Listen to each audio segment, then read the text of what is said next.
Good morning, Jamaica, and this is Tuesday. I'm used to saying Wednesday, but this is Tuesday, March 4th, 2025, and we're here for a very, very special post-cabinet press briefing this morning, and I have a lot of people to acknowledge this morning, and I'll start with Senator the Honorable Kamina Johnson-Smith, or Minister of Foreign Affairs and Foreign Trade. We also have the Honorable Olivia Grange, Minister of Culture, Gender, Entertainment and Sport. We also have the Honorable Favour Williams, Minister of Finance and the Public Service. The Honorable Marlene Malahoo Fort, Minister of Legal and Constitutional Affairs, and the Honorable Juliet Cuthbert Flynn, State Minister in the Ministry of National Security. With us also is the Honorable Audrey Sewell, Cabinet Secretary and Head of the Public Service. We also have Ambassador Sheila Sealy-Monteith, Permanent Secretary in the Ministry of Foreign Affairs and Foreign Trade. We also have Denzel Thorpe with us, Permanent Secretary in the Ministry of Culture, Gender, Entertainment and Sport.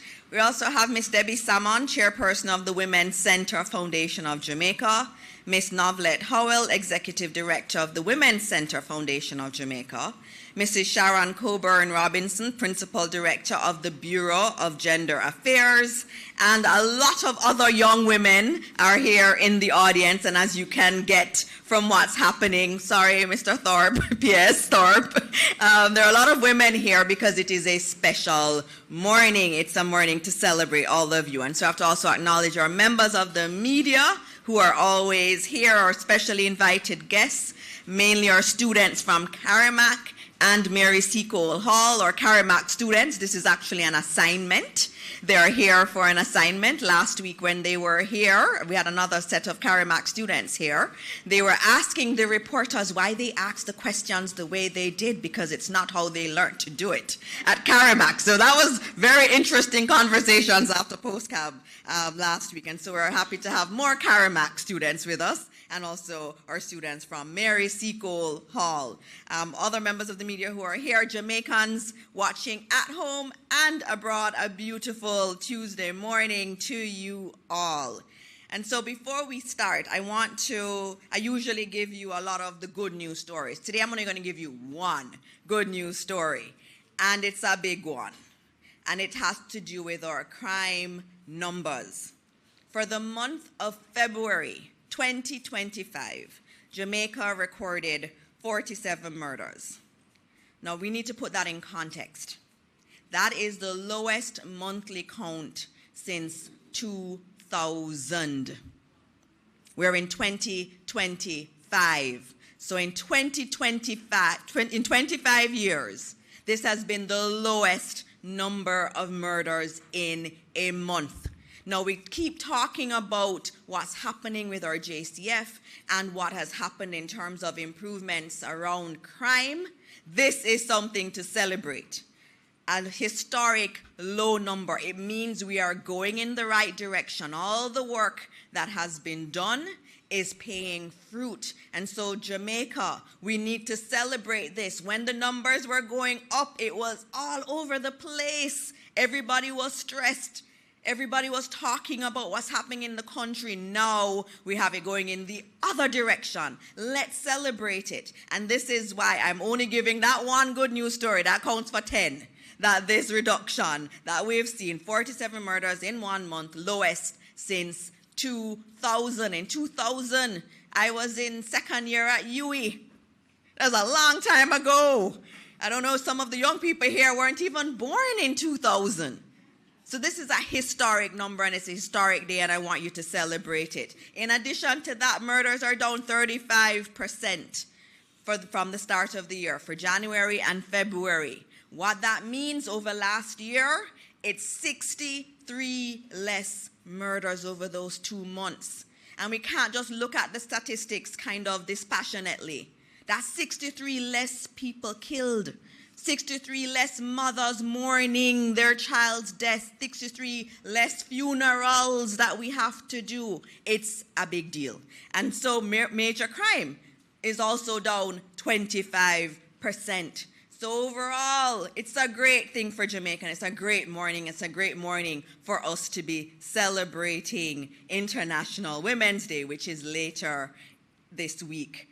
And so each year we have International Women's Day celebrated. And this year it will be on Saturday. But we felt it was important to have a special post-cabinet press briefing that brought together all of the women that are in cabinet. And they're all here with you today, and you all see them on the news all the time. But it's important that we celebrate women in leadership. Around the world, International Women's Day is a day to speak about the need for more women in leadership. And here we have many of them here with us this morning who are just exemplary leaders. Now, each of them will be given some time to speak about things in their portfolio area.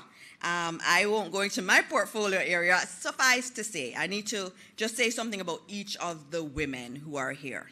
And the first one, from my experience, the Honorable Olivia Babsy Grange. I met her many, many moons ago when I was a young public sector worker here at the Office of the Prime Minister. And she was the most warm person to me, even with her high stature.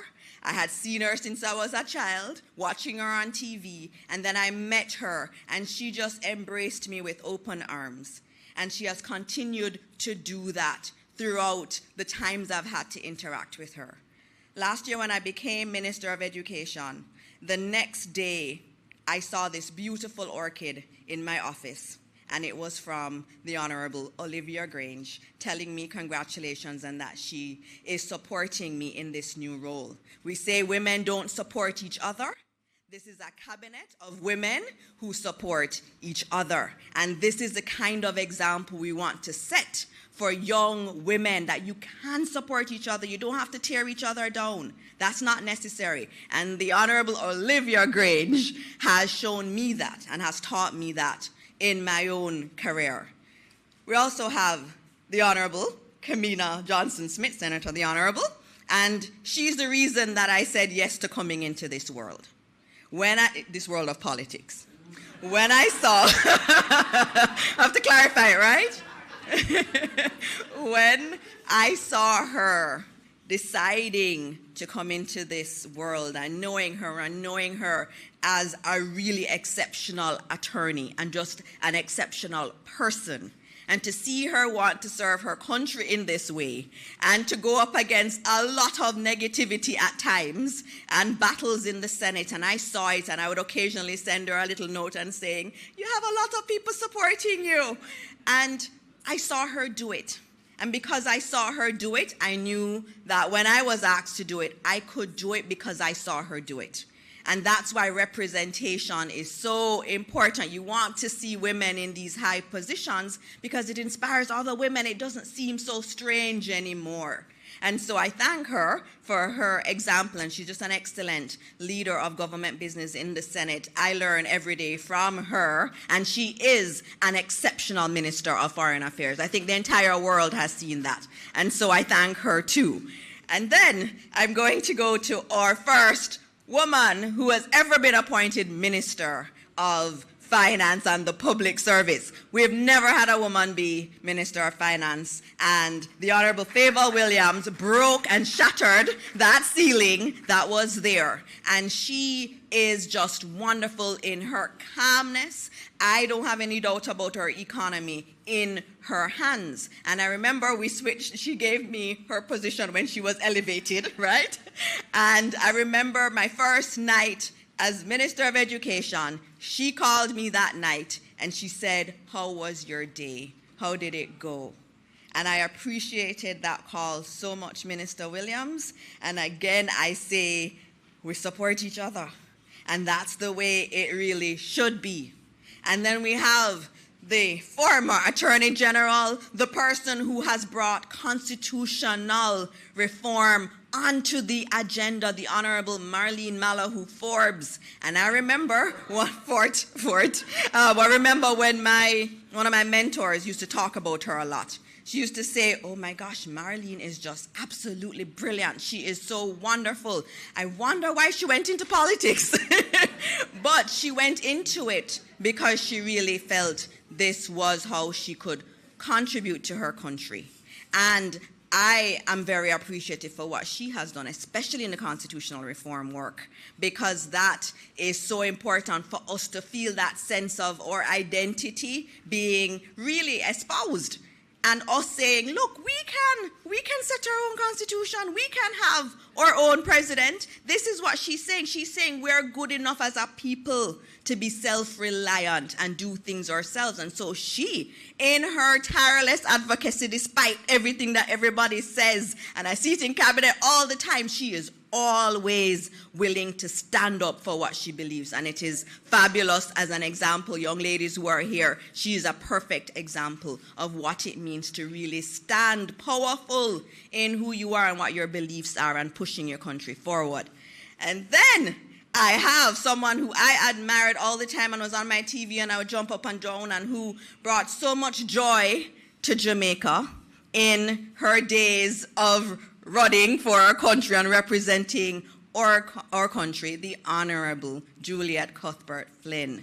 And that was one, too, that again shows you that no matter how much you've given to your country, there's still more you can do. Because she brought so much joy. She brought so much esteem to our country in what she did. She didn't have to do any more. But she decided that wasn't enough. Yes, I've given a lot to my country, but there's more I can do.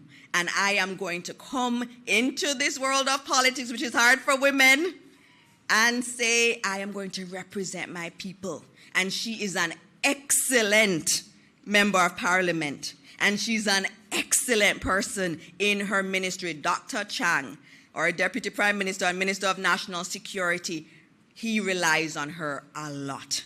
And he has nothing but good things to say about you. And so I'm grateful that you've decided that even after giving so much to our country, there's more that you could give. And that's an example to all of us. Anything we can do for our country, we need to do it. And so those were my comments. I don't have anything on my area. And obviously I have to acknowledge the first woman who was Cabinet Secretary. Audrey Sewell, the Honorable Audrey Sewell, is here too. And she sits in cabinet and she kind of reins us in a lot. And so her role is very, very important. The cabinet secretary role is really critical. And she's another one for any of the ministers. Anything we need to know about government, how it works, whether or not this is a good move, not a good move, because she's been in government for so long, she knows it. And she never shies away from giving us advice. She will call me after a difficult day too and say, Minister, I'm praying for you.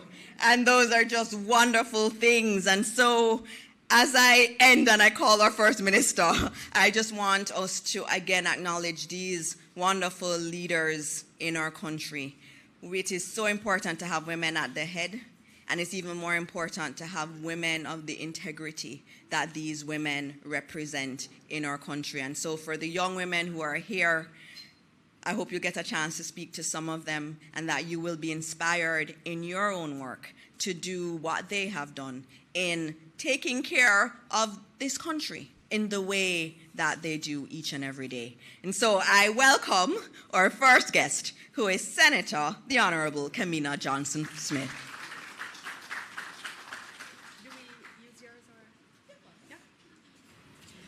Thank you so much, Dana, for your kind words, your never-failing encouragement, and most importantly, perhaps for bringing us together this morning and for conceptualizing this special post-cabinet press briefing at such an important time as we inch towards International Women's Day. You make an excellent point when you say across the world, gender empowerment, gender equality, the empowerment of women and girls. These are matters spoken about in fora far and wide. And it is always, always a source of very, very great pride for me that we are doing a lot of that here already. What countries are speaking about, seeking to do, we are doing it. All battles not won, but we have achieved so much more than so many others, and it is a source of great pride for me. On the note of pride, I am proud to be here as part of this incredible group of women this morning. I am proud to call Assistant Cabinet colleague Babsy Grange, who is an icon in so many sectors of Jamaica. You are the best Minister of Culture, the best Minister of Entertainment, the best Minister of Sports, and the best Minister of Gender ever. And then put together, it gives us that much more pride in your abilities, your connection with your communities and your constituency. You have a challenging constituency, but you have always led with an unequivocal sense of yourself and have really, what's the word? But you have demonstrated what it is to be a woman in leadership from when you may have been one of a much smaller number. So absolutely, you have not only walked through the doors, you have opened it, and you have kept the doors open for all of us, and we respect that very, very much. To also be here sharing space with the first female Minister of Finance and the Public Service, which is a fact I don't think we celebrate enough. Thank you, Dana, again for bringing it up, because it is phenomenal.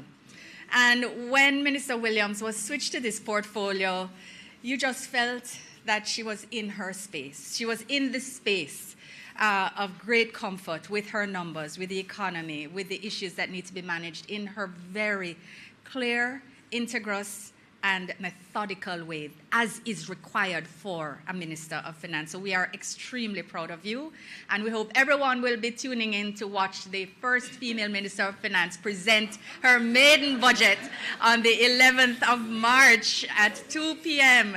Be nowhere else. If you can't be in Parliament, be on the TV watching it PBCJ Live, right? Excellent.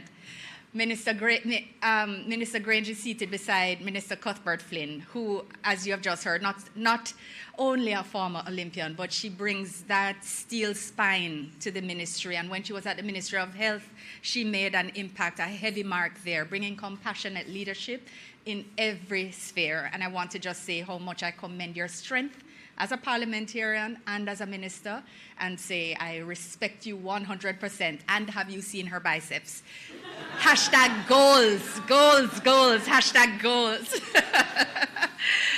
Minister Malahoo Fort, you have just heard amazing things about, but she just lends her absolute mastery of procedural matters and legal analysis to this massive project that we have before us of constitutional reform. This is historical times we're living in, you know, people. We're listening and we're looking and we're seeing it, because this is somebody who is right beside me. I'm taller than them, I'm shorter than them, somebody I can see, but history-making times. And I think sometimes we lose a little bit of that side, but you're doing phenomenal work, Minister, so continue. We are all behind you.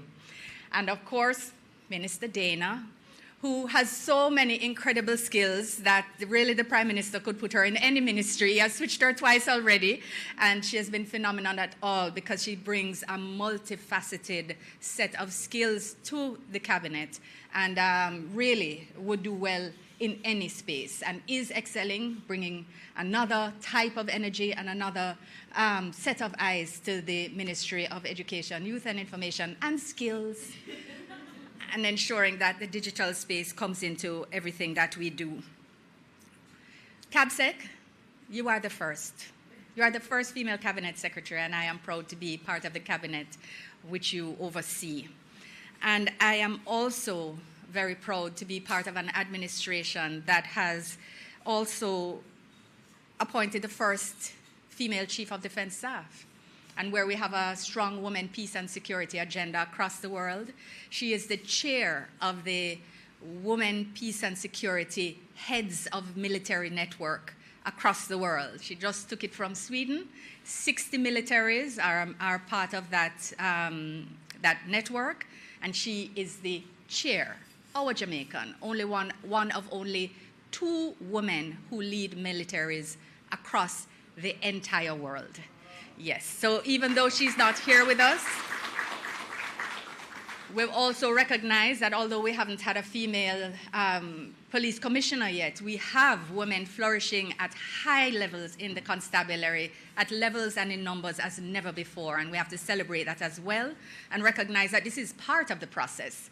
And I'm going to just speak a little bit about my ministry now. We, at the Ministry of Foreign Affairs and Foreign Trade, I'm very proud, together with my female permanent secretary, my indefatigable and indispensable Ambassador Sheila Sealy-Monteith, who really I could do nothing without. And I would love if you could join me in giving her a round of applause. Thank you. Because together we have 23 out of 28 senior managers at the ministry are female. Out of our 19 missions and consular postings overseas, 10 are headed by women, and the same number are deputies, not necessarily matched. When I had the privilege the other day to walk 2 young ambassadors for the day, and you will hear more about them next week, and walk them along the wall of former foreign ministers, and all you see is facial hair and mustache and beard, and meaning the wall is all male because all of the previous foreign ministers were male. And I was able to introduce them to the leadership of the ministry, and they were almost entirely female. And we spoke about the fact that it wasn't always this way. But what we have been able to do is foster an environment where our skills, which are naturally lent towards effective diplomacy, have been allowed to flourish and grow in a space where they are used for Jamaica's phenomenally effective diplomatic engagements globally. This is something of which I am immensely proud, and I'm really therefore very grateful to have the opportunity to speak about this, because it enhances how I feel about the fact that I am part of an administration that was responsible for the first female Member of Parliament, Iris Collins. We also were responsible for the appointment of the very first woman to chair a political party within the Commonwealth, Jamaica, Madame Rose Leon. She was also the first female to be a member of a cabinet in Jamaica. We also appointed the first female Minister of Justice and first female Attorney General in Dorothy Lightburn. So there is so much we have done, and we're also part of the parliament that has the largest percentage of women in Jamaica's history. What a wonderful time to be a woman in Jamaica. So there's a lot for the young women here to look forward to aspire to. It is there. There is no escape from hard work. The thing is, none of us have gotten these positions because we're a woman. We are here because we work. We work. We know our work. We are committed to Jamaica. We are committed to full 24-hour days dedicated to Jamaica land we love. And nothing more and nothing less is what will get you to where you need to be. Now, many of us have to speak, so thank you very much for listening. Happy International Women's Day when it comes. Thank you very much, Minister Johnson-Smith. And we now have, or you heard it many times, our historic first woman Minister of Finance and the Public Service, the Honourable Favour Williams. Thank you so much. Good morning, everyone. Happy Tuesday. Looking forward to Ash Wednesday tomorrow. All right, allow me to begin by acknowledging my colleague ministers, starting with Senator the Honourable Dana Morris Dixon, conceptualizer of this idea, and I have to say the fearless leader of our post-cabinet press briefing. And I know it's no easy task to stand there. I did that for a little while. And I understand you have to know so much about everything, and so much is expected of you, but you have risen to the occasion. Thank you for being there to represent us. And of course, I have to acknowledge Minister Grange. I sit beside her in cabinet now that I'm the Minister of Finance and the Public Service. We changed positions, but that's where I am right now. And a little known fact is that the stadium is right across the street from my constituency. So you can imagine the pressure that I put on Minister Grange for tickets for all these events. My constituents put it on me, I put it on her. And she's always so gracious. She'll always call me up. I've got a few more tickets for you. Thank you, Minister Grange, thank you. And I agree with everyone else. Minister Grange, you're an icon. Absolutely, yes. Let me acknowledge as well Minister Juliet Cuthbert-Flynn. And I know she sits behind me in Parliament, and I can depend on her to be that bulldog. But just to be there to support, because when you stand up to speak, to hear your colleague MPs in the back kind of, acknowledging, saying, yes, it really is good. It gives you strength while you're making your presentation. And of course, the Honorable Marlene Malahoo Forth.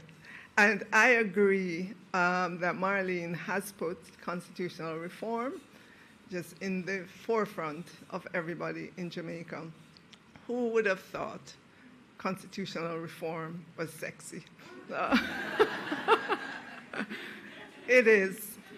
And it's good, I'm sure across the education system, our children are learning a lot about the country's history, about how it's governed, but also they are learning that we can decide the course of our country. And Camina, the runner, she didn't tell you that, but she is an avid runner, yes. Just on the world stage representing Jamaica, and she does so flawlessly. Yes, we're happy to have her. Let me acknowledge all our permanent secretaries who are here this morning. You have no idea how much work our permanent secretaries do across our ministry. Their position is, I can't even begin to tell you just the demands on their time, what's expected of them, and they always make their ministers look good, getting them the information, presenting everything. But let me back up a bit. CABSEC, looked like I sailed over your head. But I want to especially acknowledge you as well, our first female cabinet secretary, and as was said earlier on, one that really helps us because you have such a depth of knowledge across different ministries, across government, and we appreciate it very well. So I feel honored to be here today at this very special all-female post-cabinet press briefing. As the Minister of Finance and the Public Service, I lead a portfolio that I believe is at the heart of Jamaica's economic management and national development. As you heard earlier on, I will be presenting for the first time the budget for Jamaica next Tuesday. And I am really looking forward to presenting the budget to the people of Jamaica. This government has been a very responsible government, and we will again demonstrate that next week. So the efforts on a day-by-day basis focuses on monitoring, maintaining fiscal discipline, ensuring that everything we do is geared towards not only meeting targets, but also considering the lives of all Jamaicans out there. It goes beyond balancing the books. And I believe that my leadership in government is fueled by a commitment to service to my country and to the people of Jamaica. I just want to say, long before I came into the politics, I volunteered to be the president of my community association. And I know a lot of people shy away from service, and at the time I didn't know it, that it was the ideal preparation for a position as a member of parliament. The community was just a microcosm of a constituency, yes. And so I want to say to all our ladies, all the women, young girls growing up, service is good. Service in your schools, in your classrooms, when you're in tertiary institutions, in your community, because it gets you interacting with persons from all walks of life. It builds your own character. It helps you to remain grounded. And so I would encourage that.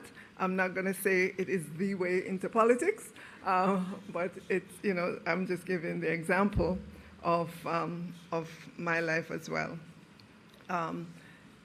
Let me acknowledge, which I didn't do, all the women who are here this morning in your own right. You are beautiful, you're leaders in your sphere, and I want you to continue to be that way, to be positive in all things. I want all women across Jamaica to know that your voice matters and that your engagement is necessary and invaluable to building the great Jamaica land we love. So to every female listening, know that ambition is not personal, it is national, it is global. Our country needs you, and so let's accelerate action together. Let us continue to build a better Jamaica. Let us continue to build on what we have and to move forward with velocity. And in this position that I occupy, know that I will be carrying the voice of women's issues as well, Minister Grange. And as I look at the budget, I want every woman to be reflected in that budget as well. Thank you so much.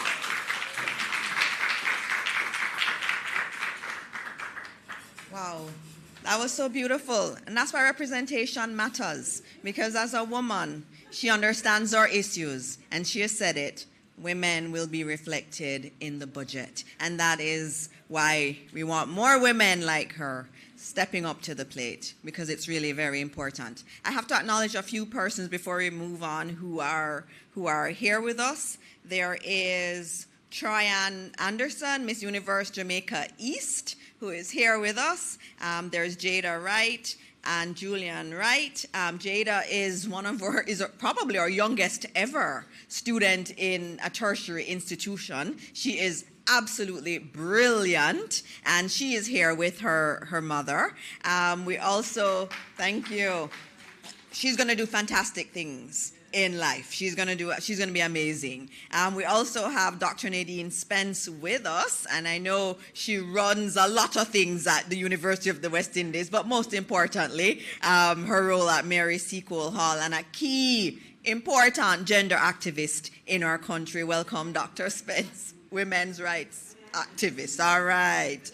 Sharika Spence is here, and she's the president of the I'm Glad I'm a Girl Foundation. It's a really lovely day to have all of you here. We also have some Jamaica House fellows with us. We have Davarine Gaynor and Michaela Richards, who were selected to help our ministries because of their brilliance, and they went through an extensive interview process to be selected, and there's also Antoinette Dennis there too, and so it's good to have them here.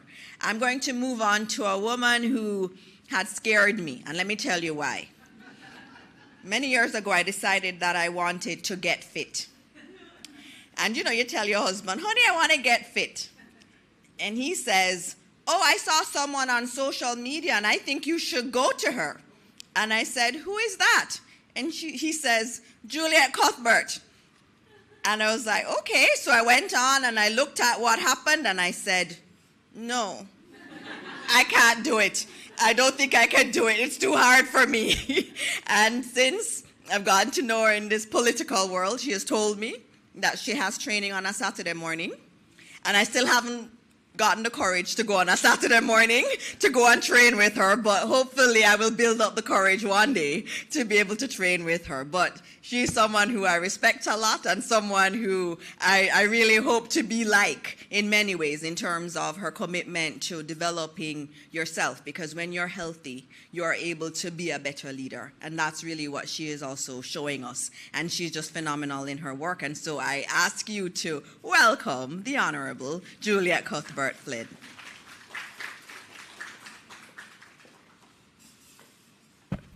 Thank you so much, Minister. Of course you can do it. If I can do it, you can do it. Of course, all I do is bully the people that come to boot camp. Yeah, I just shout at them, and they, they fall in line. But it's really great to be here amongst everyone this morning. We know that International Women's Day, of course, we're celebrating that today, but it's really on the weekend. But it's a pleasure to be here with my fellow ministers and all the persons online watching us this morning at this post-cabinet briefing held in recognition of International Women's Day. This is my first time. Thank you. Thank you for the invitation. As you know, I'm not in cabinet. I'm a state minister. But I support my minister, as you heard. And while this is not the official observance, as stated, today provides a very important opportunity to reflect on the progress that we've made as a nation in advancing gender equality and also to create opportunities for women to thrive, as we all are thriving.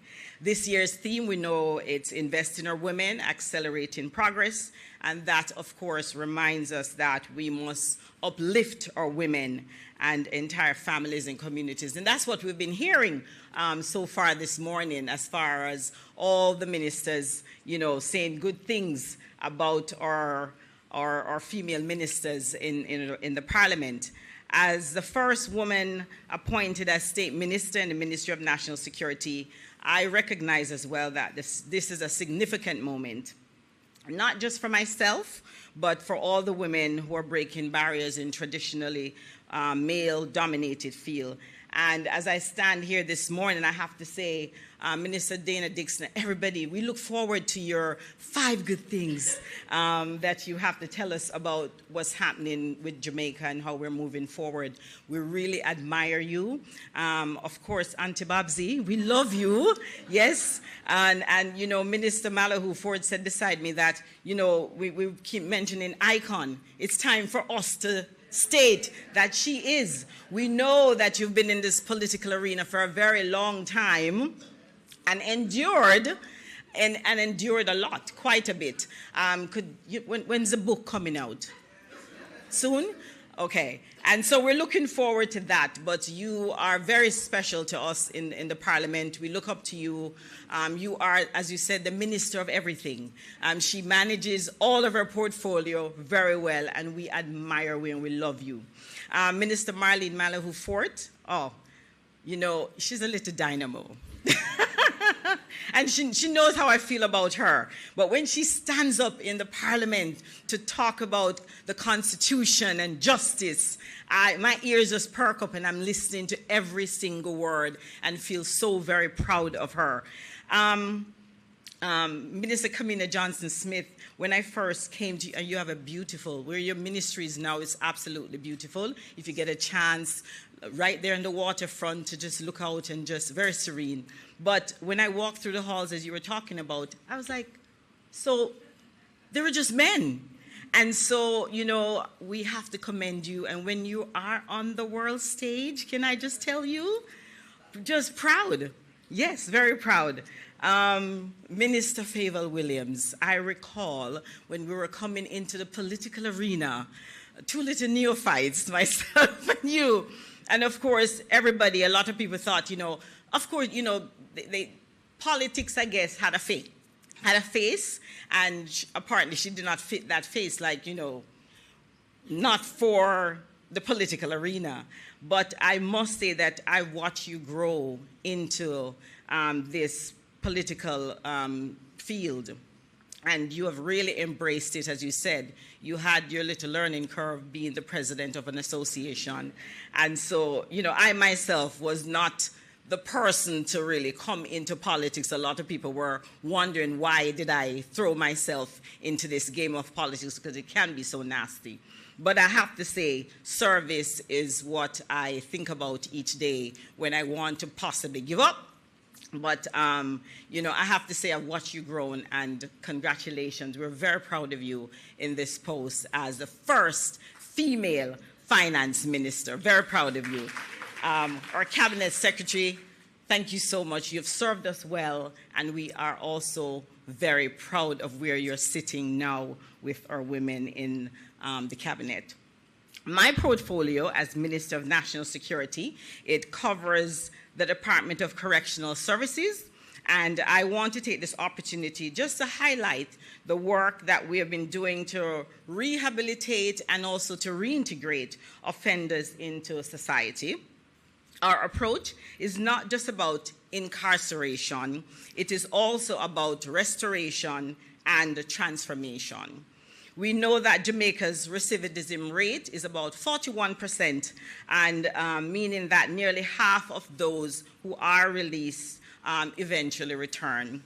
And to break this cycle, our government has been very proactive in implementing a series of initiatives that's designed to rehabilitate our inmates and to successfully reintegrate them into society.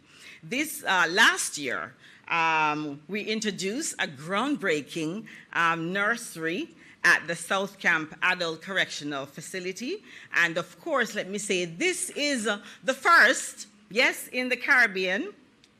This nursery, it provides a safe and supportive environment for babies born to incarcerated mothers, yes, allowing for essential mother child bonding. And I thought that was really important. When I toured the facility, thank you, when I toured the facility, I recognized that there was a mom who had just given birth. And of course, you can imagine the cramped space. And for the baby, we have to think about the child. The infant was not asked to be there. And so a 3-room facility was built thereafter for these incarcerated mothers and for their child to bond. And we also thought that that would be really good for the reintegration process for the mothers and baby. In our continued effort to support inmates transitioning back into society, we recently opened the Tower Street Hostel, and this space is dedicated housing facility for inmates who have served their sentences and are preparing to leave to get back into society. And, you know, they're being put to work and come back inside, of course, and then release thereafter. In our juvenile correctional facilities, we have made skills training, Minister Dixon, skills training mandatory for our juveniles, and with a strong focus on literacy and numeracy. Many of our young wards have not only improved academically, but they've also, you know, we're able to actually have them go through the CXC examination and receive really good passes. Providing with the right opportunities, rehabilitation, we believe, is very possible for these youngsters.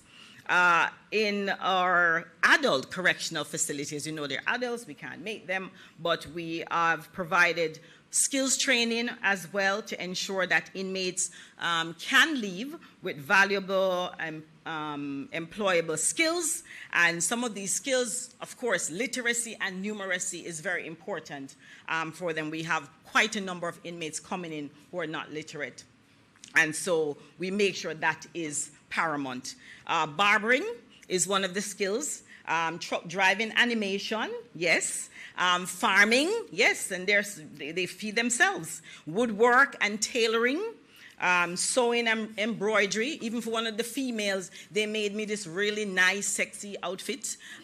Yes, I had it on for Jamaica Day last year. Crochet, two-piece, you know. So they're really, you know, we're really making sure that they're doing things that they enjoy while incarcerated. And last year, there was, and I hope this year will be the same and persons will come out and support. Last year we hosted the Department of Correctional Service Expo, and that was at the National Arena. And yes, you didn't know. Well, we're going to make sure that it is advertised much better this year so persons can come out, because there's someone who's incarcerated that paints, and I'm telling you, I have two lovely pieces that I bought from this correctional facility expo last year. And so these are some of the things that we are doing. We're also making significant strides in the development of a new National Correctional Service Policy. So I'm going to ask my fellow cabinet ministers to, when it comes to your attention, please do the right thing. At this point, it already went for public consultation, and it is currently being reviewed by the policy team to make sure that we have everything in order. And once finalized, this policy will be submitted to Cabinet for approval, ushering in a new era of corrections and rehabilitations for Jamaica. And so while we work to reduce recidivism, we also recognize that the true progress requires what? A proactive approach to crime fighting. You heard the numbers earlier. The lowest crime that we've seen, murders that we've seen in the month of February. Last year we ended with a 19% decrease in our murders. And so we are making sure that we're not just fighting it on that end, but we are being proactive to prevent the crime from happening. And so in our special zones of special operation, we have introduced after-school programs, animation, robotics, sports to engage the young people minds, to keep them away from the negative effects and negative influences. We have Shoop Hoop. We have a program, Shoop Hoop, Not Guns Initiative, and that is using basketball and sports as a tool for mentorship and also teaching conflict resolution among our youths. The Ministry of National Security, also we have a musical instruments in school, and I know Minister Chang is not here, but he really likes that program, yes. He really pushes that program. So it's a musical instrument in school campaign, and this provides musical instruments to schools right across the country, helping young people to express themselves positively and also to gain constructive outlets, for their energy. The VPP, Violence Prevention Partnership with the UK, is another initiative that we've taken on. This is aimed at addressing some of the root cause of crime and to strengthen community resilience. This partnership provides critical funding to examine violence prevention and also to enhance numeracy and literacy. And we have that interministerial school policy. Ministry of Education is a big part of this program. And so, we have to join up and to make it work. And so we've also hosted a parenting class. Yes, we're doing a lot. We're also hosting parenting classes. Our case managers, I have to say kudos to them.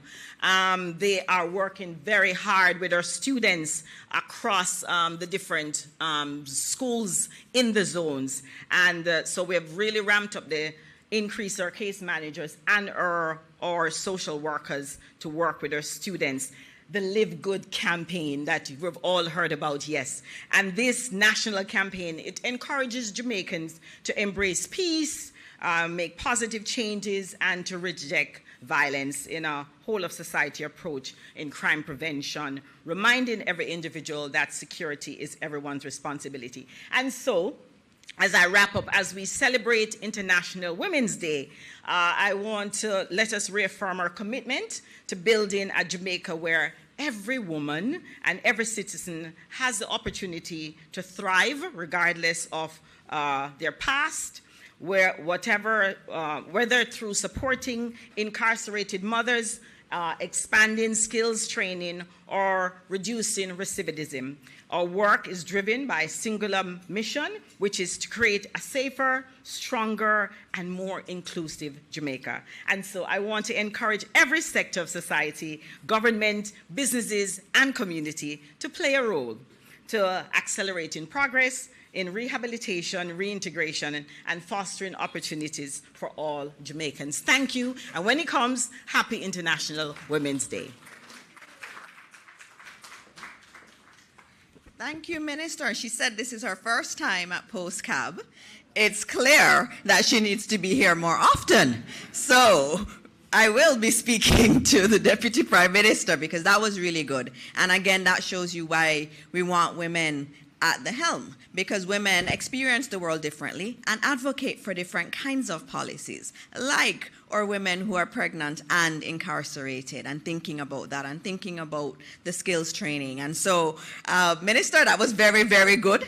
I think you could do your own top 5 based on what you just presented to us. And so I'm very glad that you were able to join us this morning. And so next up, we have our person who made constitutional affairs sexy again. That's what we heard earlier. And so please welcome the Honorable Marlene Malahoo Fort.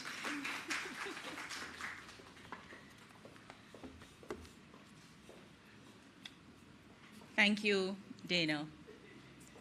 I think by now everyone present here is getting a sense of how excited we are to work with each other. And you understand that we cheer each other on, and it's not just a show. It's such a privilege to be part of this team. When Juliet got up, I was recalling how we had worked together when the Jamaica Labour Party formed opposition. The then leader or current Prime Minister had the brilliant idea that he would select not only main shadow ministers, but a second tier of shadow ministers. And this is what is happening today. So you have the cabinet ministers, and you have Minister Cuthbert from the Council of Ministers. And that's actually provided for in the Constitution, eh? Because Section 69. No, seriously. But I call Juliet Pepper because she is hot. Hot, hot, hot. And you may not all recall, but she and I as a team, along with colleagues, actually succeeded in relieving the then Minister of Health from his post as Health Minister when I served as Shadow Minister over mishandling of important matters dealing with dead babies. Juliet and I were the team. But you know, as I listened to my colleagues, as thinking that the things that I'm deeply interested in are the kind of things that make you unpopular, and sometimes you can feel isolated. But I want to tell you about this team that I'm a part of. Led by Prime Minister Holness, he creates a space for all of us to make our unique, authentic contribution. And colleagues, we create an atmosphere where we speak candidly about the things that matter to us, what has brought us into political service and into public life, and the contribution that we hope to make. And we speak about our collective dream for a better Jamaica and the privilege that is afforded us to hold formal places of authority in the ministerial offices and the parliamentary offices that we hold. And so I was thinking about what really brought me to the table. It's no secret that I'm inspired by justice, and I'm also inspired by mercy. And I have a very strong sense of right and wrong. I have a very strong moral compass, and sometimes when you present it that way, people will think that you're self-righteous, or you think you're better than anyone else, and who do you think you are? And when you're asked to lead a legal portfolio, and you have to remind that there are actually rules and laws which constrain, and that you are not free to do it as you wish, sometimes you incur the wrath of others. But I'm so grateful for colleagues who constantly bear with me. And when we bring our unique perspectives, you know, we ponder and we think. And if when we share with each other, emotions are evoked, as they normally are as human beings, we step back and we ponder and we come back. Because this team understands. This team understands that it is a privilege to serve.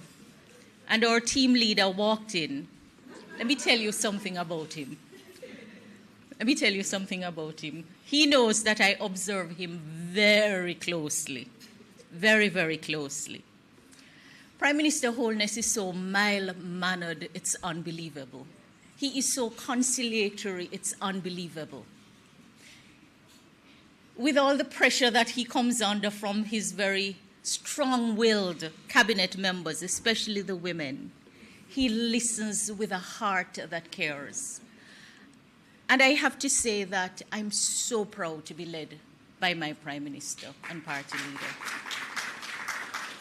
And he knows that what keeps me at the table is his commitment to work to do right and do better by Jamaica. Because we choose Jamaica, and we choose to serve, and we do not take the privilege for granted. Now, I'm told that we will break to allow the Prime Minister to speak, but I really want to tell you that sometimes, you know, when we are public figures, we become beating stick. Not only are we the repository of the hopes of the nation and the people, but we're also the repository of their frustrations. But believe me, Jamaica's leadership is in good hands with Prime Minister Holness and this team. We're not perfect, but every day we seek a better understanding of what is required of us to serve the people. And so when the Prime Minister said that, you know, we have set so many national goals to further the cause of independence. We have never been short of ideas, but we have an implementation deficit. He says we're going to work through the challenges. It doesn't matter how often we appear to fail, we're going to continue to work through the challenges. And ladies and gentlemen, today we see a Jamaica that has emerged and is emerging.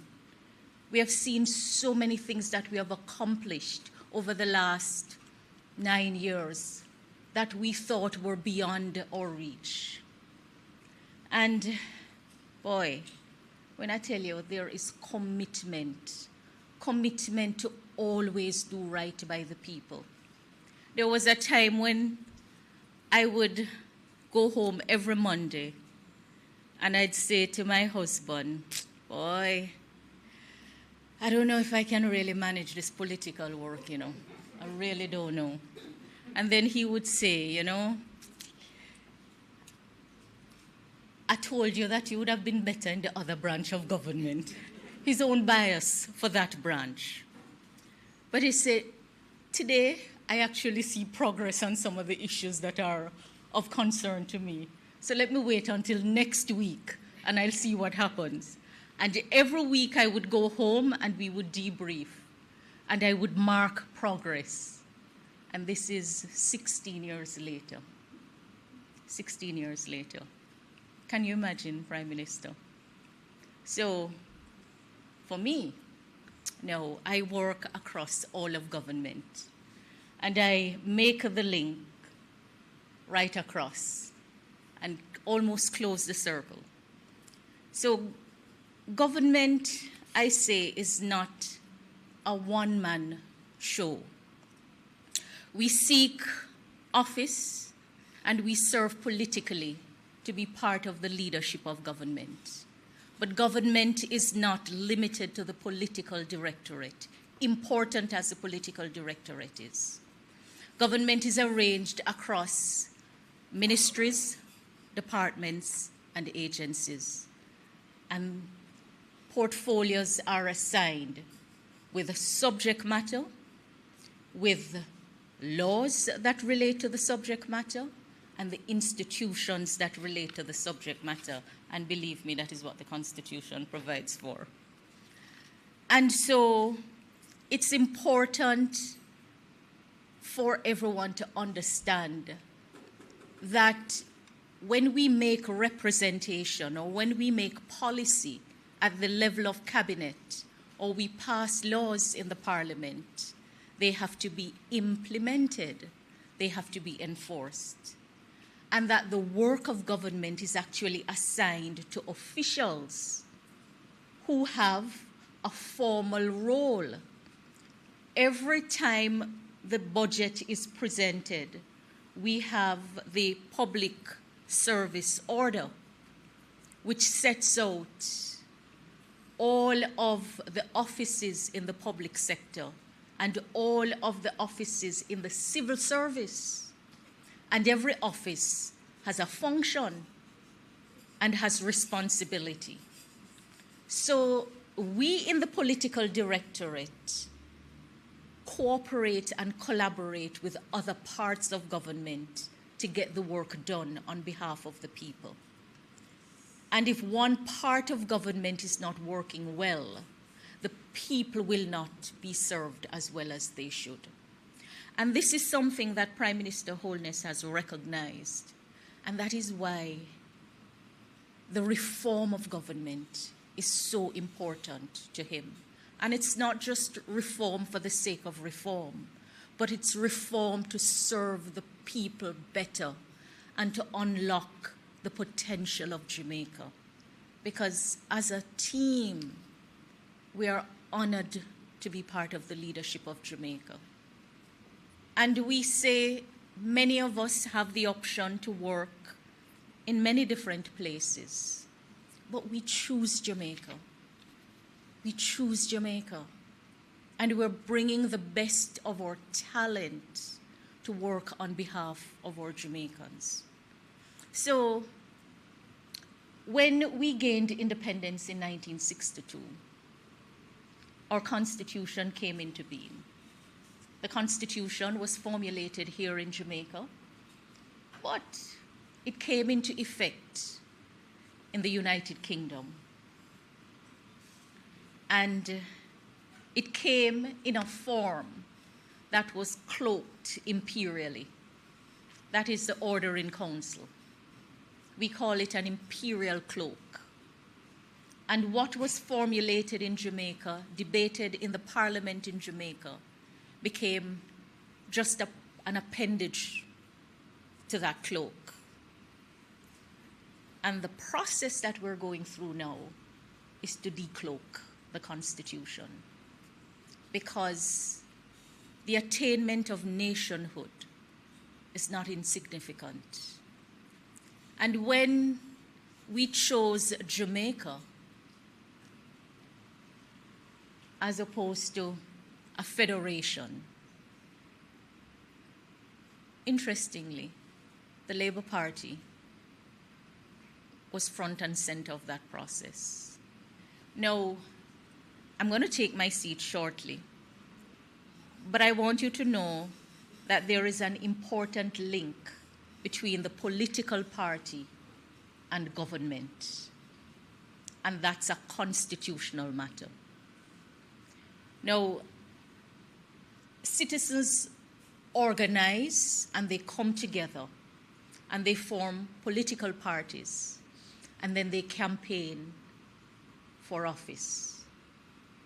And the political party that wins when elections are called forms government. And out of that, you get a prime minister who is the leader of government. I wonder if you understand the link. I want you to understand it so that you get an appreciation that the practice of politics is nothing dirty. And you shouldn't view it that way. It's an integral part of our democracy. And so, good politics, for me, is about good government. So if you hear that you are good at leading government, then you should pause and make the link. Make the link. I want to tell you that the work to reform the Constitution will continue. It has been made very difficult in a context where some dishonor agreed goals, national goals, because they want it their way or the highway. But you never get to wish away your context. And Prime Minister Holness understands that we can't take for granted the privilege that is given to us to serve. And the privilege is not personal privilege. It's a high seat of responsibility that has to be used well. So we are pressing on because we see the potential of Jamaica. And we are working to unlock the potential. So to all of you present in the room, all of you who are part of this important work, I'm asking you to show up at your best always. All of us are broken in some way, but the less broken will have to help the more broken. And whatever work is assigned to you in government or in the wider society, I want you to take it seriously. Because Minister Johnson-Smith, you are right. This is history-making time. We read of those who went before us, and it is my hope that those who come behind us will find us faithful.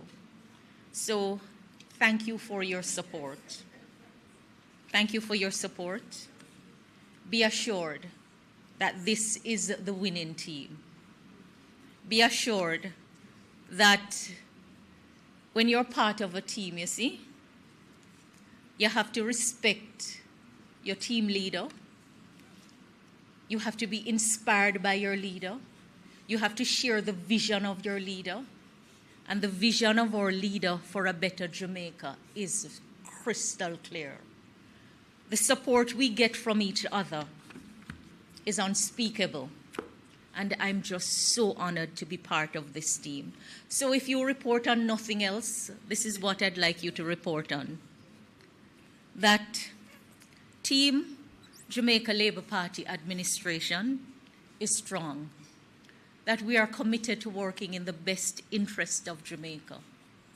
That we have a cadre of women who bring unique perspective to the table. And that we have a male leader who gives us room to make our contribution. We are committed to serving you. And we are committed to doing right by you and to doing better by you. Thank you. Thank you very much, Minister. And I know that we're a bit behind time, but we're going to continue the Love Fest. PM, we have to acknowledge you. I know, I have to just acknowledge you since he came in, Dr. the Most Honorable Andrew Holness, the man who appointed all of us. And it's been a wonderful morning with us really supporting each other. And we obviously have saved the best for almost last. Someone who we've called an icon. All of us this morning have referred to her as an icon. She is the person whose shoulder we stand upon. Because for us to be able to stand in these positions, someone had to have done it first. Someone had to have opened doors for us. And it is so amazing when you get to work with an icon who continues to open the doors for you and just holds your hand as you go through this leadership journey. And so it's an honor for me this morning to welcome the Honorable Olivia Babsy Grange, an icon to all of us. Thank you so much. Introduction almost longer than my presentation. Good morning, Prime Minister. How are you this morning, sir? Very good, very good. I'm going to try not to be long. But since this is about gender, and it's my portfolio, I think I'm at liberty to be a little, right? Got permission? It's really my honor and privilege to be. I'm standing in this room, and I remember those days. This was the cabinet room. I feel like I've been here forever. But I don't look it, right? But I just want to say to the Prime Minister that we appreciate the fact that you have displayed confidence in us as women, and that you follow in the footsteps of the Most Honorable Edward Seaga, who actually said if you want a man's job done, you give it to a woman.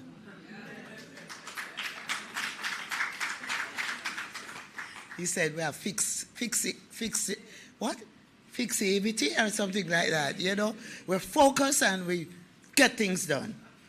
Doesn't mean the men don't, but there's just something special about us women. And thank you, Prime Minister, for appointing so many women, historic, so many women appointed to the cabinet. And you've led a team that has elected the largest number of women ever in politics. For my colleagues who are here, my colleague women ministers, Juliet, I'm going to get your denim for you, your deputy super cop, right? Favor, Prime Minister, I must say that sitting next to me, the former Minister of Finance, I found it very advantageous because I could whisper in his ears and look in his eyes. Now, the first woman Minister of Finance also sits next to me. I don't have to look into her eyes, I just have to whisper in her ears. And we connect. But I really want to just use the opportunity to publicly congratulate Minister Williams. And we're looking forward to your presentation in Parliament. I must make mention here of my colleague Minister, Kamina Johnson-Smith. She grew up in a political family. Her father, Anthony Johnson, God bless his soul, contributed tremendously to the development of this country, and Kamina has followed in his footsteps. When I first met her, she was nice and calm and angelic, and today politics has made her steel-like and focused in what she does. I also want to acknowledge the Cabinet Secretary, who I don't know how many of you know, but I think she probably at the level been the longest in government, Jamaican government, because she started at Heart when Heart was first established. And she worked herself through ranks, through the system, and she's now the Cabinet Secretary. I'm so, so proud of her.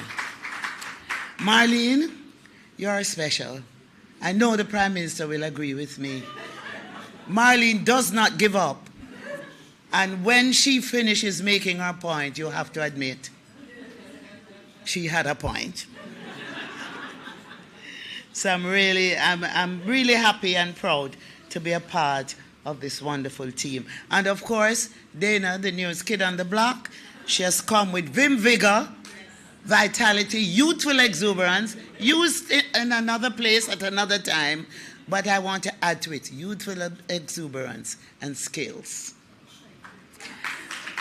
So I want to thank you, Minister, and all my colleague ministers, and the Prime Minister. Good morning, everyone.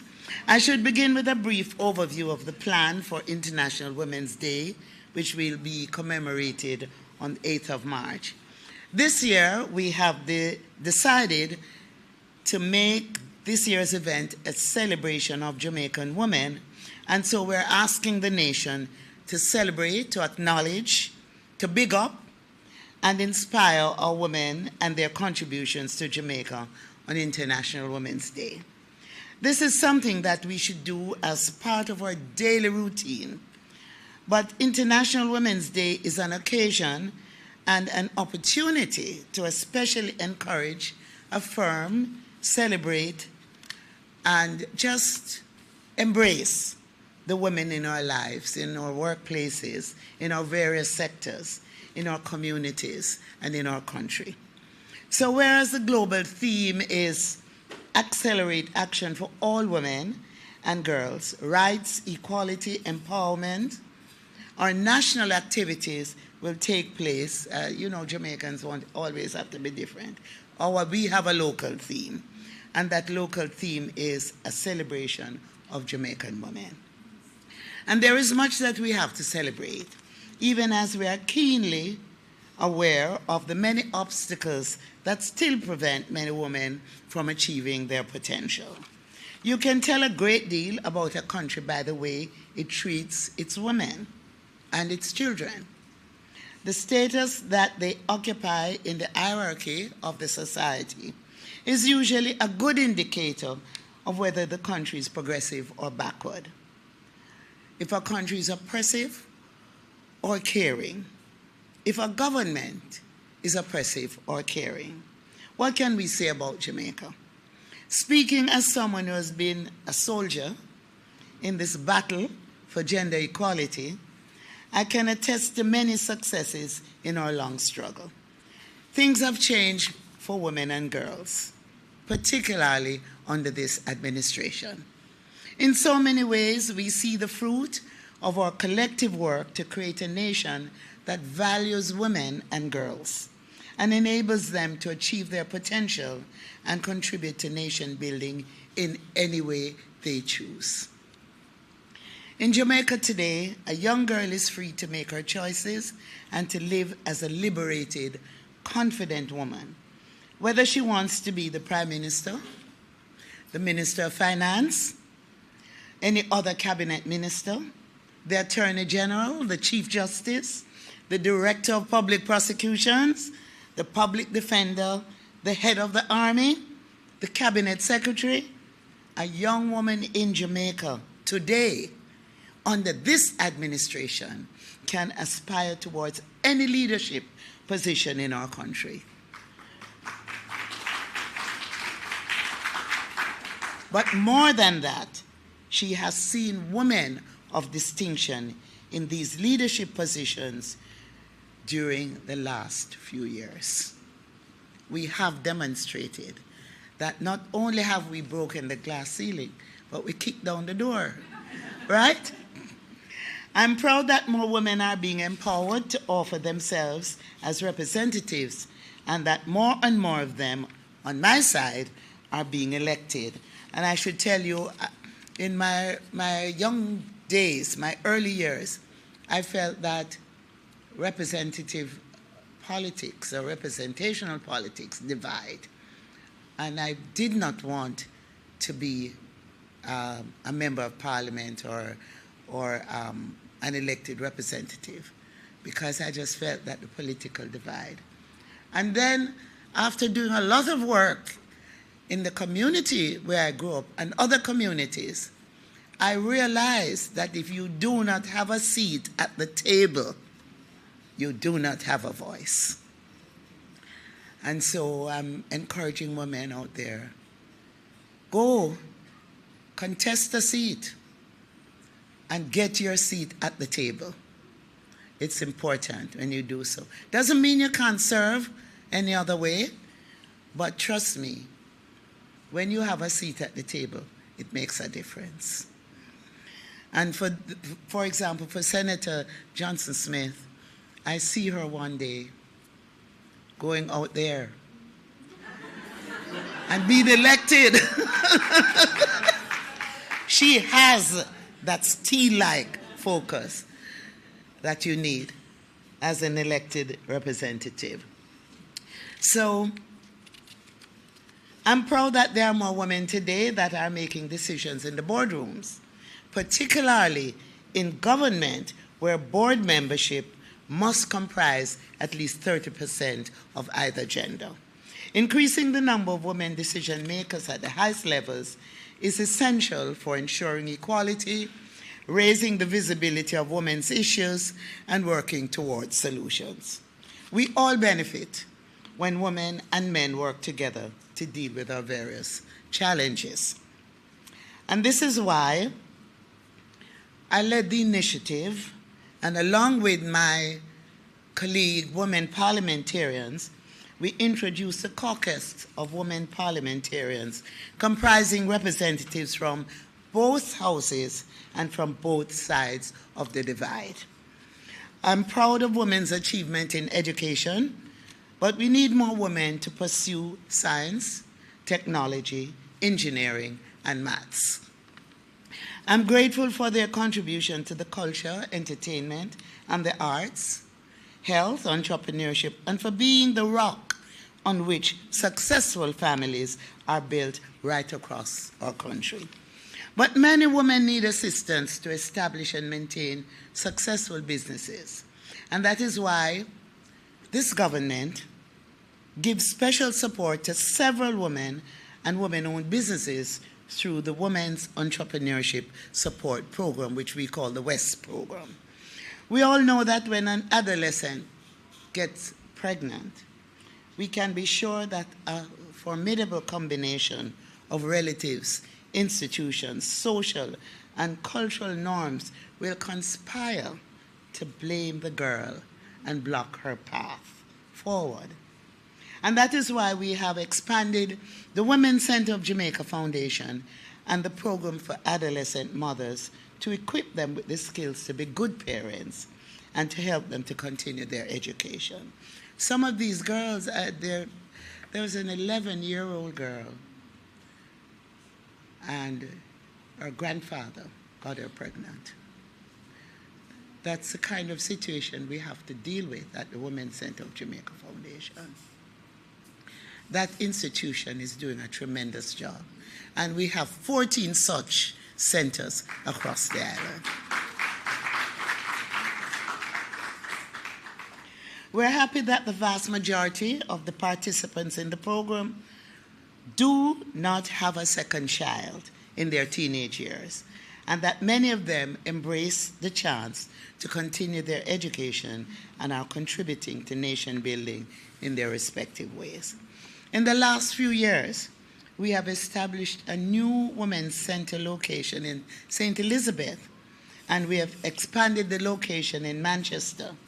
And we are finalizing plans, ladies and gentlemen, thanks to the Prime Minister, for the center in St. Thomas to be expanded and renovated, and for us to get a new dorm and a new nursery. And this is being done through Factories Corporation.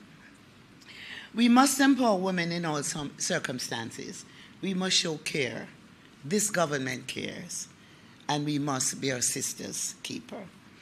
We have sought to introduce and amend legislation to protect the rights of our women and our men through the Sexual Harassment Protection and Prevention Act.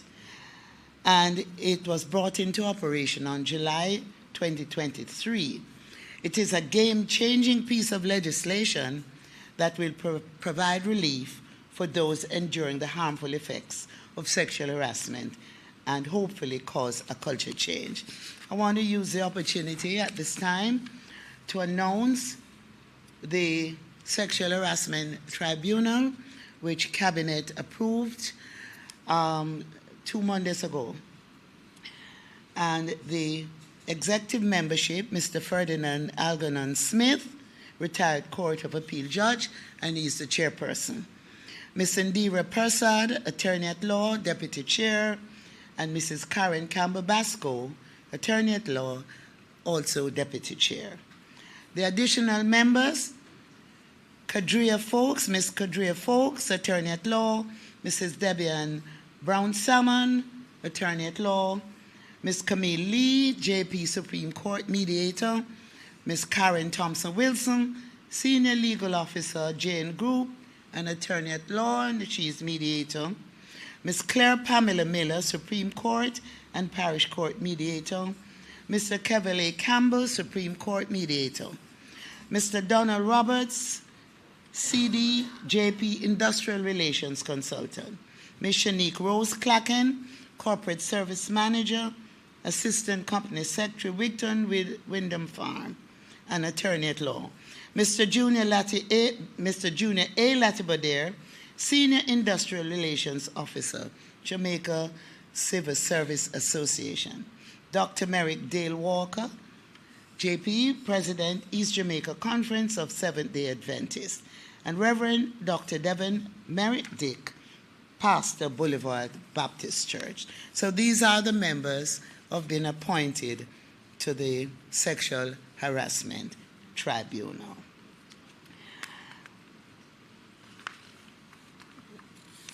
I, of course, recognize that there is a time constraint here, but I just want to indicate that the law also provides for the establishment of Sexual Harassment Tribunal, as I mentioned earlier, to hear and determine complaints and to make awards. And today I'm happy that the Cabinet did approve the tribunal. We're also strengthening the Domestic Violence Act, which came into effect last year when we made some amendments. And we are now reviewing the legislation through a joint select committee that was appointed by Parliament.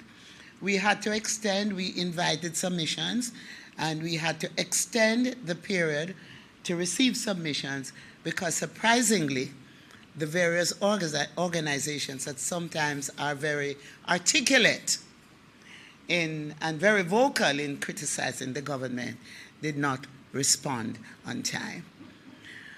But we will be meeting in March, and by then, those submissions would have been received. So, as I wrap, I just want to say that the portfolio of gender is one that touches everyone. It touches men, it touches women. We are now about to establish our third center in Western Jamaica. We have one in Eastern Jamaica, we have one in Central part of Jamaica, and now the center in the West. And that center will also have a transition facility so that once the survivor, we're not calling them victims, the survivor has reached a point where she can go out in the society, we will assist by moving her into the transition facility until she's able to be on her own. As I wrap, I want to tell you a story. We recently had the Jamaica Creative Expo for sixth form students and students at the tertiary level who wanted careers or want careers in the creative industry. At the end of the event, there was a young miss sitting there, and I said to one of my staff members, go find out what is wrong because everybody has left and she's sitting there. Only to find out that this young miss lost her mother at the age of 5. She was living with her father, At the age of 11, she ran away because she was being abused. She ended up in the homestead home for safety. When she got to the age of 18, she had to leave. She had nowhere to go. So she ended up living with a man. And during that time, she was constantly abused. She had scars all over her forehead. And then she decided, this is it. I'm leaving this situation. And she ended up on the streets. She's walking past the Pegasus Hotel where the event is being held. And she saw this man, and she's saying to this man, I need some money because I'm hungry. The man said to her, you see over there, I see a lot of young people going into the Pegasus, and I hear that Miss Babsy over there. Go in there and see if they can help you. And so she came to the function just in time that she could have lunch. She sat there, and at the end of it, she said she knew that somebody would notice that she was there. My staff member went and spoke to her and came back to me and said, this young miss is living on the streets. She's being abused, and she has nowhere to go. It was really a sad situation. You hear about period poverty? She was also experiencing that. And so I reached out to Mrs. Robinson, who is here with us this morning, from the Bureau of Gender Affairs. And after doing what we had to do, we were able to get her in a safe space. And she's now in a safe space. That is the work we do, and that is the work that this government is promoting. Thank you, ladies and gentlemen. International Women's Day on March 8th. We will celebrate. God bless you all, and thank you very much. Thank you very much, Minister Grange, and what a powerful story to end with. I'm going to not delay any longer. We have with us our Prime Minister, Dr. the Most Honorable Andrew Holness, and I now invite him to the podium to speak at this special postcab celebrating the women of Cabinet and all Jamaican women.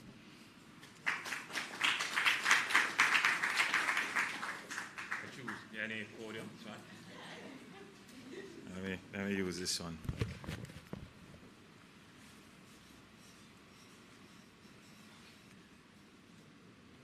Honorable ministers,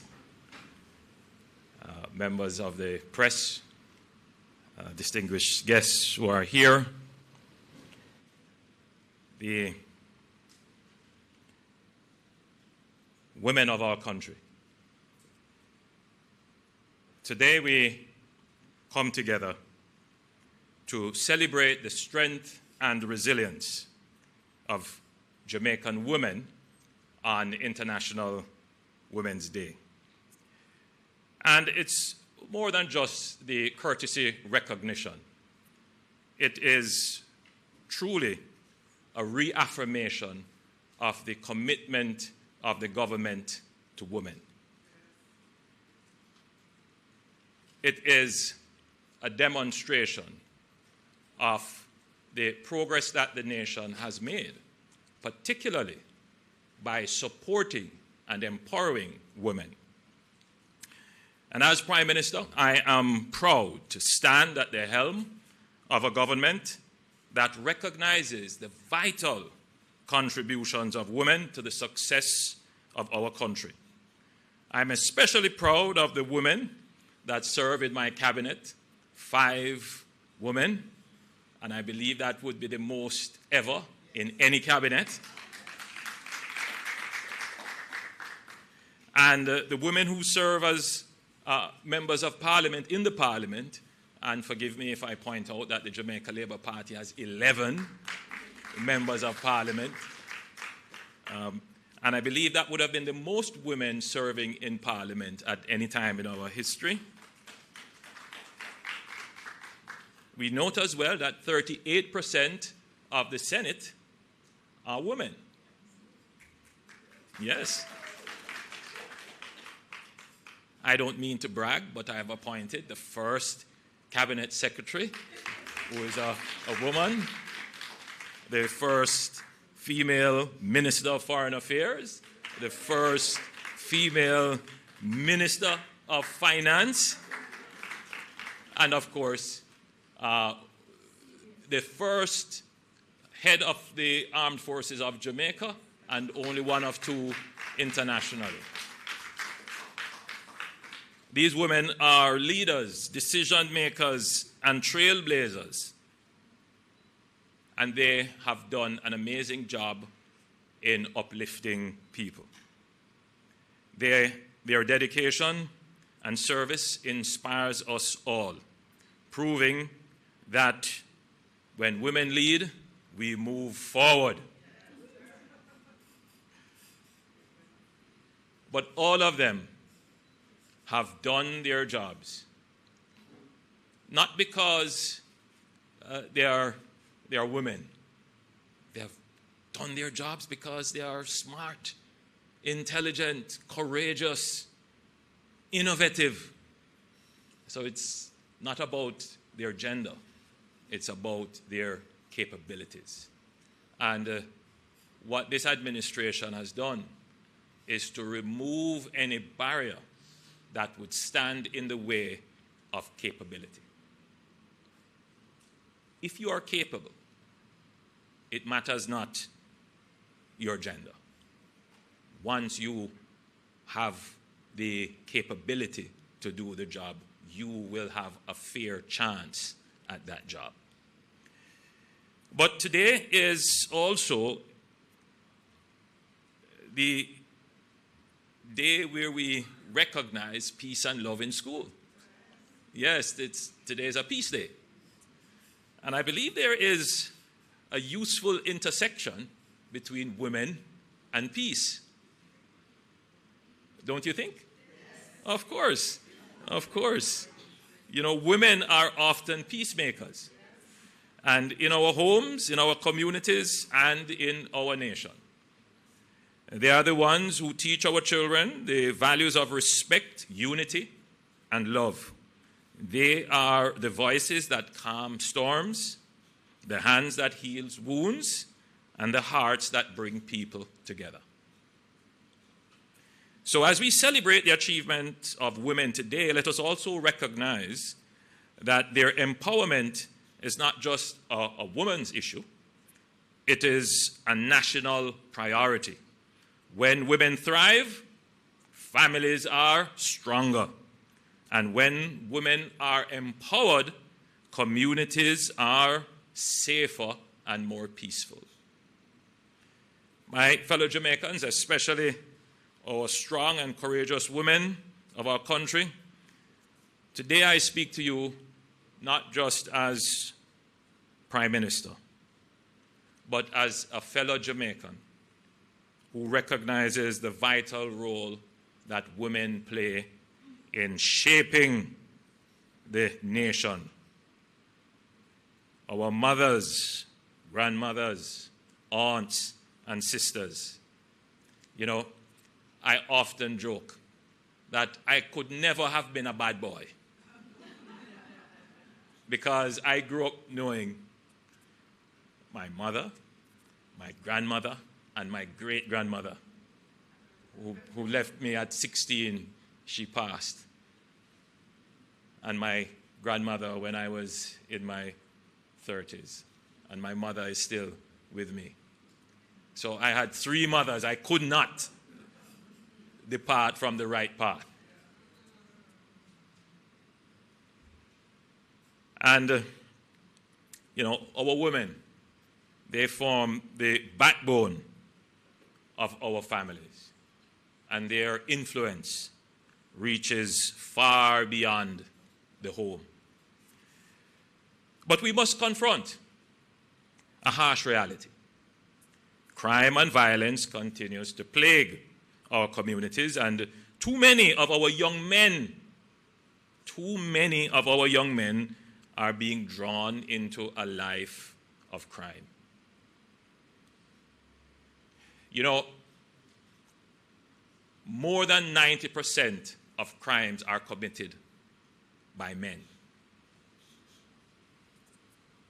And about 90% of the victims of crime, particularly murder, are men.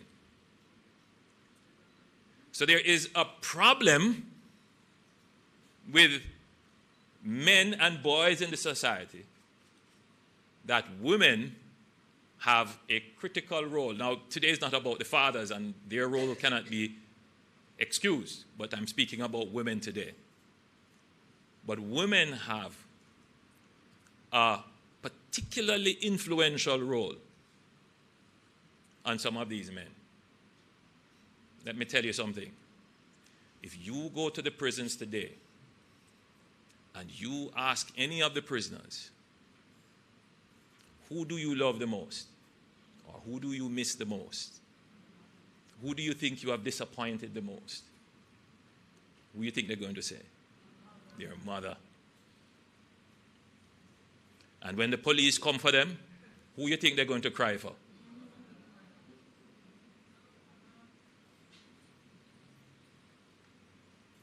Women have a very influential role.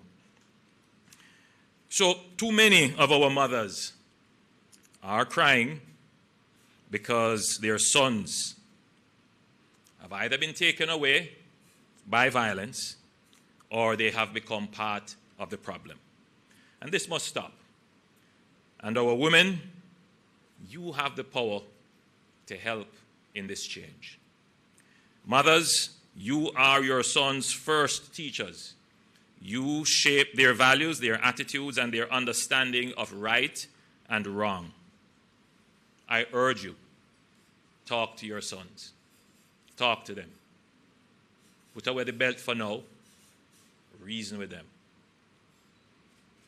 It's too late when they are staring down the barrel of a gun for you to do anything to help them.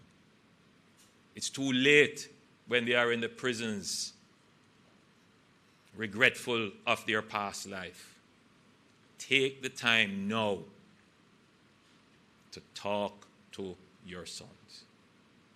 And as you hear my voice today, and if you know your son, your nephew, your boyfriend is involved in a gang or criminality, just pick up the phone, or when you see them, in a moment, talk to them. Plant the seed in their head that they should turn away from this life. What we have done as an administration is to change the risk-reward function of crime. For those criminals who believe that the reward for crime is still greater than the risk of crime, you are making a mistake. Let me repeat that. This administration has changed the reward-risk function for crime. If you believe that you are going to live to enjoy the fruits of crime, you are mistaken. I say to the mothers who love their sons, to the girlfriends who love their boyfriends, to the aunts and cousins who love their male family members, talk to them.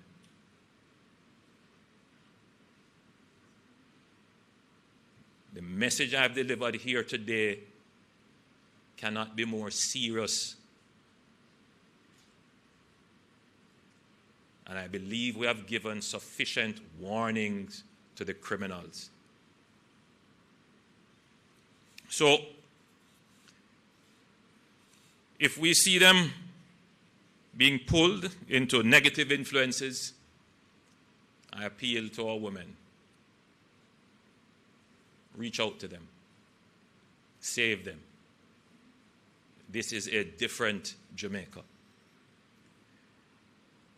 Let them know that there is an alternative, that there is a bright future. You know, there are some mothers and wives and sisters and girlfriends who justify the actions of their men. They say they have no other alternative, and they are sometimes the first to run out into the street to cry and stand between them and law enforcement to say they are innocent. Stop and think for a moment of the thousands of young men in Jamaica who choose not to be involved in crime. Why should we excuse those who are and not acknowledge and support the thousands who decide not to?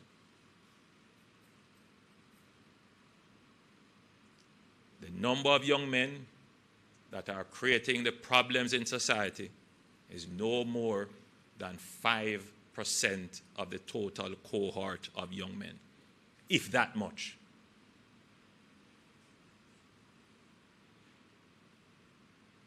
So, with the help of the mothers, sisters, grandmothers, girlfriends, and friends, if we can reach out to those problem 5%, we can save their lives. And we can put them on a pathway like the thousands of others who are struggling, who are facing the hardship the same way, but have decided that they are not going to engage in crime. We must change the value system to reward those who choose Jamaica, who choose not to be involved in crime, who choose, despite the hardship, to stay on the path of righteousness. We must reward those people. And that is how we are changing Jamaica. Providing employment. Employment has never been so high as it is in Jamaica today. Providing opportunities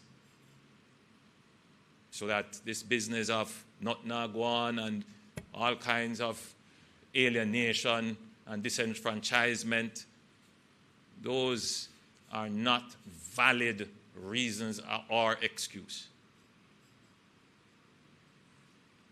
So, the future of Jamaica depends on the values we instill in our children. And I believe in the power of our women. I believe that if we come together as a nation, if women take a stand for peace and demand better from the men in their lives, we will see a safer, stronger, and more united Jamaica. Let us raise our sons who value life over violence, love over hate, and peace over crime. Together, we can break this cycle. Together, we can build a better Jamaica. So, the young girls listening today, I want you to know that your dreams are valid. And the mothers listening today, I want you to ensure that your son can grow up to be an equal partner for the young girls growing up today. So for women, it is also in your interest to ensure that your son grows up to be a man. Not in the misogynistic sense, but a man in the real sense. So, on International Women's Day and on Peace and Love in Schools Day, let us stand together to build Jamaica, where women are respected, protected, and empowered, and where women are playing an even stronger role in ensuring that our boys grow up to be real men. May love reign in our society. May God bless our women and our children, and may God bless Jamaica, land we love. Please choose Jamaica.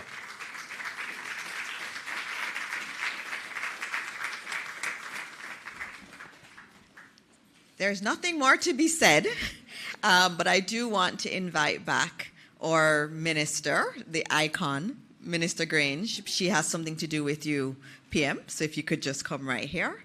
The color for International Women's Day is always purple. And I'm sorry, I'm wearing the blue for Peace Day, and PM got the memo quite well with his purple. And Minister Grange is going to pin him with the International Women's Day pin.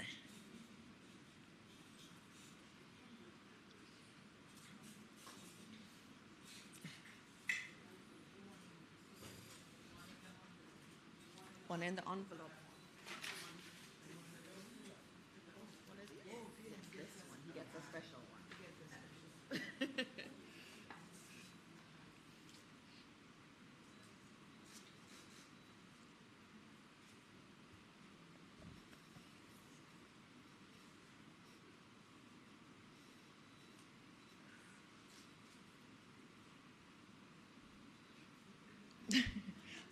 Don't stick the Prime Minister. Want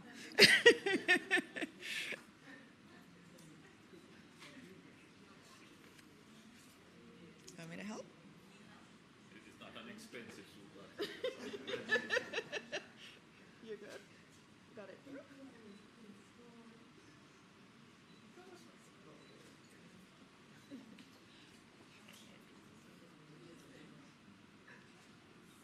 All right.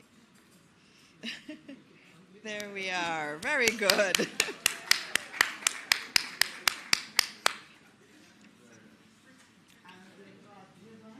Yes. So everybody here, please do not leave until you get your purple ribbon. And I do know that the media may have some questions. Oh, I didn't acknowledge PS Troop, who is at the back. I had acknowledged, I think, all of the PSs who are here.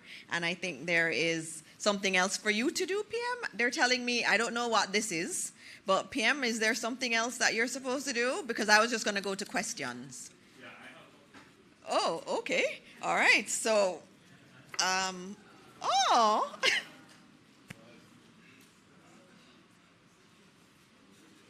I'm not sure what's going on, but at some point we will know what's going on.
Thank you, PM. Thank you very much. You can, yes. All right, thank you, and let's all thank PM.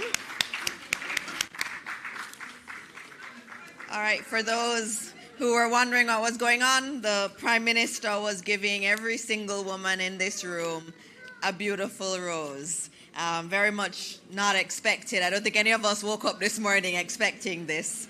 It's a very nice touch, and so we thank the Prime Minister for this. We're at the end. I know there are some questions that some members of the media may have. Naomi, we can only do 2 now, but anyone afterwards, you can run after the ministers outside. So, and then I'll have Minister Grange close out with the activities for International Women's Day. So 2 questions. Who are going to take them, Naomi? Good and morning, welcome back, Minister. Naomi. Thank you It's so much. Good to see you. Thank you, everybody, and thank you so much, Minister. PM has gone. I believe we have one from Mahiri and a student from Karamak had indicated that they had. Okay. And then we can do it more after. Yeah. All right, so Mahiri, go ahead. Which minister do you need? Minister Johnson Smith. Minister Johnson Smith, can you join me?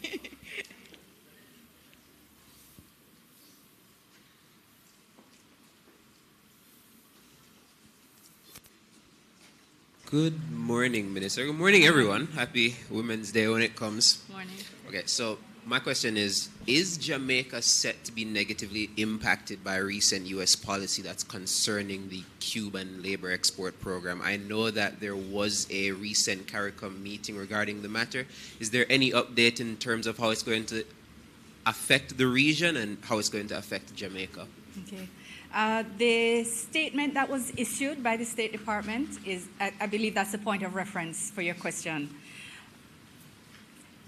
So Jamaica's had quite a long history of participation in the Cuban Medical Cooperation Program. And in fact, that's replicated throughout the Caribbean. So this statement was received with some concern. We have been reaching out to get more information, to get greater clarity. I don't think I would be incorrect in saying that all of the members of the COFCOR have reached out to their U.S. counterparts or their U.S. contacts at different levels, as I have. And there is, I believe we anticipate some more information to come, greater clarity as to what is anticipated. In the meantime, the Jamaican government is also examining the operation of our system. We have over 400 participants from the Cuban medical program at different levels, doctors, nurses, biomedical engineers, technicians.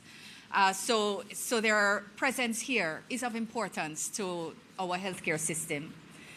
So as soon as we get more information, there is an engagement planned in short order with the CARICOM foreign ministers, the members of the COFCOR.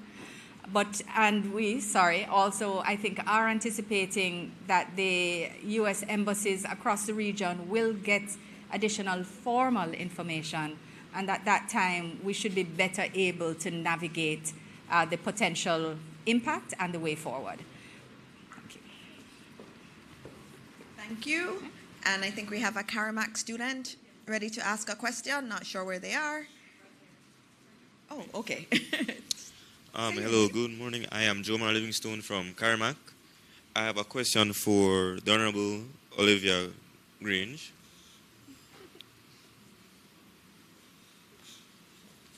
This is just a question, just for women. So, you know, the Compassionate Act is to stop violence and stop murder music, right? So this one is about how music in Jamaica, most of them, especially dancehall, degrade and overly sexualize women. What do you have to say about that? Would there be a form or a way to prevent those type of music similar to the Compassionate Act, or what? That's all I have to say. I want to understand the question. Yeah, just repeat the question so I understand exactly what you're asking. All right. Would there be any way or act to prevent sexualization and over-objectification of women in media, especially in Jamaican media, minus the partying and all those type of stuff, just through music and degrading them through music, yeah. Yes, there is a concern, but What I would want to say is that we're in a society where there is diversity. We're in a society where we do not censor culture, we do not censor entertainment, we do not censor music. I would like to use the opportunity, however, to encourage our creative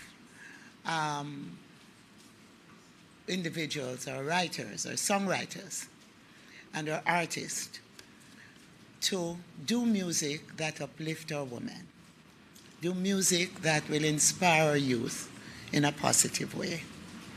And I'd like to say to our women who are in the dance hall that although in the past, I remember the mother of a famous dancehall artist said that her son wasn't making any money when he was singing nice,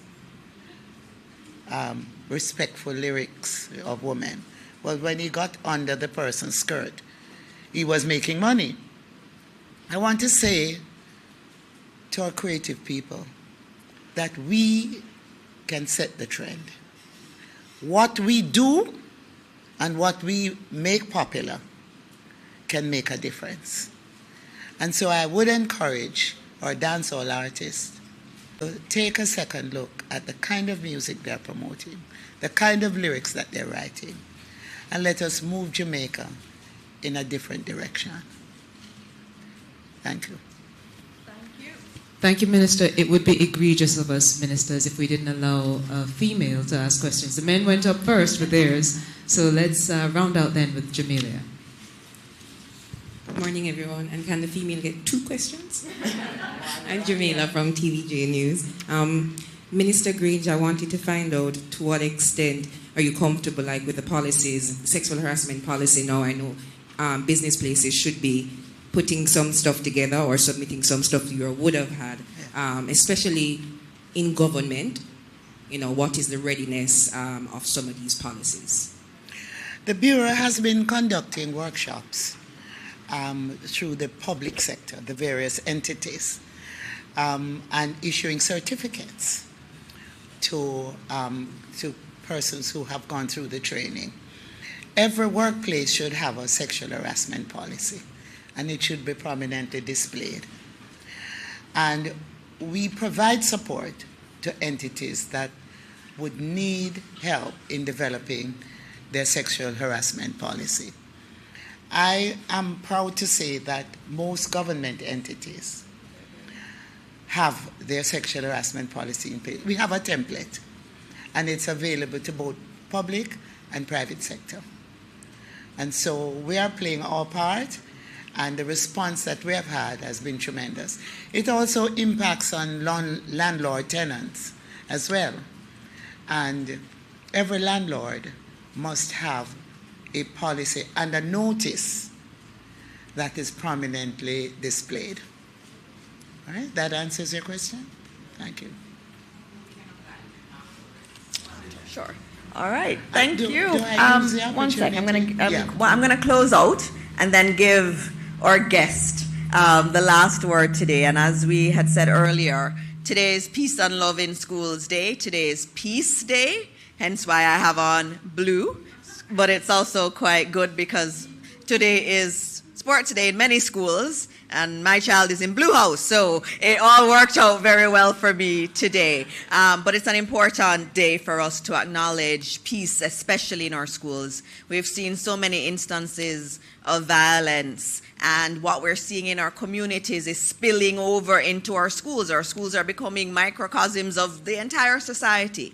And so it's very important that today we continue to spread that message of peace across our country. And so on this beautiful special day where we're celebrating our women, and we have all our women from the cabinet here, I am going to close with the icon herself, telling you what is to come for International Women's Day this Saturday. Thank you, Minister. First, I must acknowledge my PS, who is a man. In fact, In my ministry, I have 2 permanent secretaries, the only ministry to have 2 permanent secretaries. So I always say I have 2 men in my life in the ministry. But in the entire list of ministries that exist, the women outnumber the men as permanent secretaries. I think there are 7 men, 6 men, and 10 women who are permanent. I'd ask P.S. Seeley, Monteith, will you please stand? Will you please stand? And P.S. Dr. Kessan True from the Ministry of Education. You see, even in the room, the men are outnumbered 2 to 1. Yes, P.S. Top, you can stand so they can see what you look like.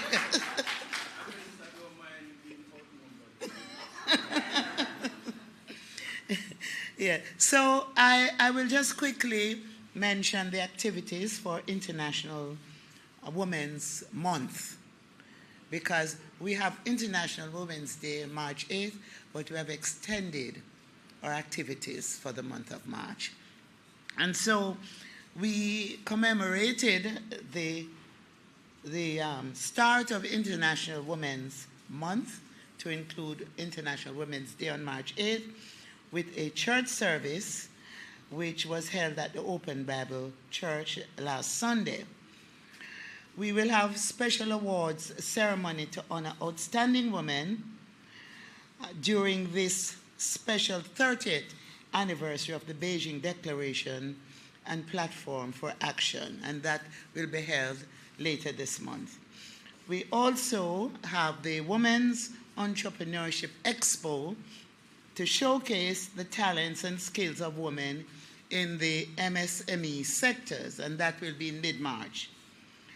We also have a 5K, 10K run walk in partnership with the EU delegation on Sunday, March 9 in downtown Kingston. The focus is on addressing the vexed issue of gender-based violence.